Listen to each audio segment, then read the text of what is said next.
ಶ್ರೀ ಗುರುಭ್ಯೋ ನಮಃ. ಸ್ವಾತ್ಮಾರಾಮಂ ನಿಜಾನಂದಂ ಶೋಕಮೋಹ ವಿವರ್ಜಿತಂ ಸ್ಮರಾಮಿ ಮನಸಾ ನಿತ್ಯಂ ಶ್ರೀ ವೆಂಕಟಾಚಲದೇಶಿಕಂ.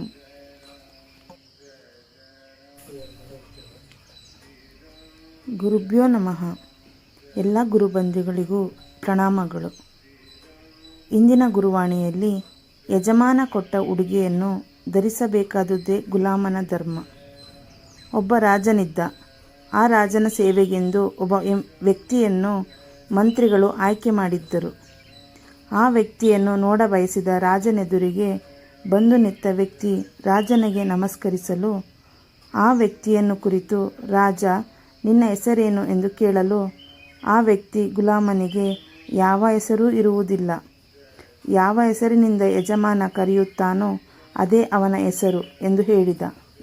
ಸಂತಸಗೊಂಡ ರಾಜ ನಿನಗೇನು ಇಷ್ಟ, ನೀನೇನು ತಿನ್ನಲು ಬಯಸುತ್ತೀಯ ಎಂದು ಕೇಳಲು ಈ ಗುಲಾಮನಿಗೆ ಸ್ವಂತ ತಿನ್ನುವ ಅಭ್ಯಾಸವಿರುವುದಿಲ್ಲ. ಯಜಮಾನ ಏನನ್ನು ಕೊಡುತ್ತಾನೋ ಅದನ್ನೇ ಆನಂದದಿಂದ ತಿನ್ನುತ್ತೇನೆ ಎಂದನು. ನೀನು ಎಲ್ಲಿ ವಾಸ ಮಾಡುತ್ತೀಯೇ ಎಂದು ಕೇಳಿದ ಪ್ರಶ್ನೆಗೆ ಗುಲಾಮನಿಗೆ ಇಂಥ ಕಡೆಯೇ ವಾಸಿಸುವ ಸ್ವಾತಂತ್ರ್ಯವಿರುವುದಿಲ್ಲ, ಆದ್ದರಿಂದ ಯಜಮಾನ ಎಲ್ಲಿರುತ್ತಾನೋ ಅಲ್ಲೇ ಆನಂದದಿಂದ ಇರುತ್ತೇನೆ ಎಂದನು. ಹೀಗೆ ಹೇಳಿದ ಆ ವ್ಯಕ್ತಿಯಿಂದ ತುಂಬ ಪ್ರಭಾವಿತನಾಗಿ ರಾಜನು ಸಿಂಹಾಸನದಿಂದ ಇಳಿದು ಬಂದು ನಾನು ನಿಮ್ಮಂಥವರೊಂದಿಗೆ ಇರುವುದೇ ನಮ್ಮ ಪುಣ್ಯ ಎಂದನು.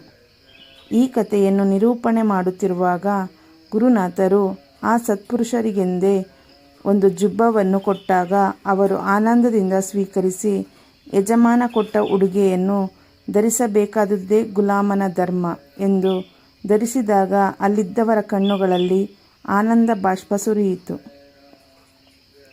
ಅನಂತರ ಭಜನಾ ಕಾರ್ಯಕ್ರಮ ನಡೆಯುವಾಗ ಸದ್ಗುರುನಾಥರು ಹಾಗೂ ಆ ಸತ್ಪುರುಷರು ಜೊತೆಯಲ್ಲೇ ನೃತ್ಯ ಮಾಡಿದ್ದುದು ಅವಿಸ್ಮರಣೀಯ ದೃಶ್ಯವಾಗಿತ್ತು. ಇದನ್ನು ನೋಡಿದ ಎಲ್ಲರ ಮನಸ್ಸು ಧನ್ಯತೆಯ ಭಾವದಿಂದ ಕೂಡಿತ್ತು. ಇಂದಿಗೂ ಆ ಮಹಾತ್ಮರು ಗುರುನಾಥರನ್ನು ನನ್ನ ಪಾಲಿನ ತುಕಾಮಾಯಿ ಎಂದು ಕರೆಯುತ್ತಾರೆ. ಗುರುಭ್ಯೋ ನಮಃ.